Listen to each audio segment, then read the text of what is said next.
getaway driver, a pink scorpion jacket, and a silence that says more than 100 lines of dialogue ever could. When Drive came out in 2011, it wasn't what anyone expected.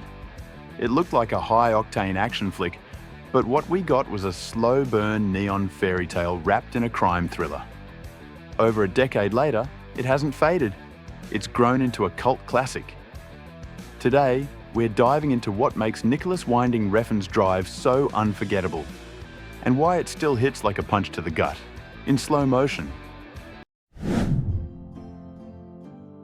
Drive is about a nameless stuntman who moonlights as a getaway driver.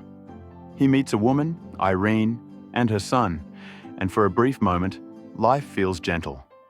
Then, crime happens. Things spiral, people die. But let's be honest, this story isn't groundbreaking. It's the execution, the how, that elevates it. What Refn does is strip down the story to its rawest essence. Every frame, every pause, every synth note. It's about emotion, atmosphere, mood. The plot's just a skeleton. The soul is in the silence. The first thing you notice about Drive? Style. That 80s synth soundtrack? Iconic. The neon pink title font? A love letter to cult cinema. Refn paints Los Angeles like a dream, or a nightmare. It's both beautiful and dangerous. Every shot feels intentional, like it was crafted with precision. In fact, Refn has said he approached Drive as a pop art film. It's like watching a violent romantic music video that's somehow deeply tragic. Let's talk about Ryan Gosling. He barely speaks in this movie, but when he does, it hits harder. His character, simply called the Driver, is a mystery. He's kind, he's lethal, he's a man with no name, like a Western gunslinger or a lone samurai. And that's the genius. We project ourselves onto him. He's mythic, a symbol of quiet rage, of unspoken love, of someone trying and failing to be good. Drive balances stillness with shocking violence.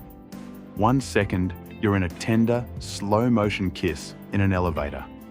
The next, the driver's crushing a man's skull. The brutality isn't there to entertain. It's there to shock, to break the spell. It reminds us that this beautiful world is built on danger, that the driver, for all his gentleness, is a ticking time bomb. Now let's talk sound, because this movie sounds like nothing else. The soundtrack, curated by Cliff Martinez, uses synths and silence to convey what characters never say.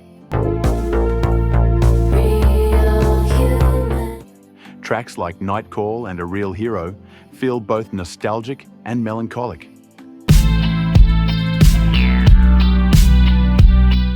Like remembering something that never happened. It's not just cool, it's emotional storytelling through music. Drive didn't explode at the box office. Critics were divided, audiences were confused, but those who got it, they really got it. It became a cult film because it felt like a secret, something more poetic, more aesthetic, more meaningful than what Hollywood usually gives us. It's inspired fashion, music, indie films, video games. The scorpion jacket became an icon. Drive isn't just a movie. For some, it's a vibe, a mood, a state of mind. Drive doesn't explain itself. It doesn't need to. It leaves you with questions, with feelings. It lingers.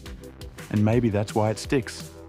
Because it trusts us to feel the silence, to find meaning in the spaces between the words.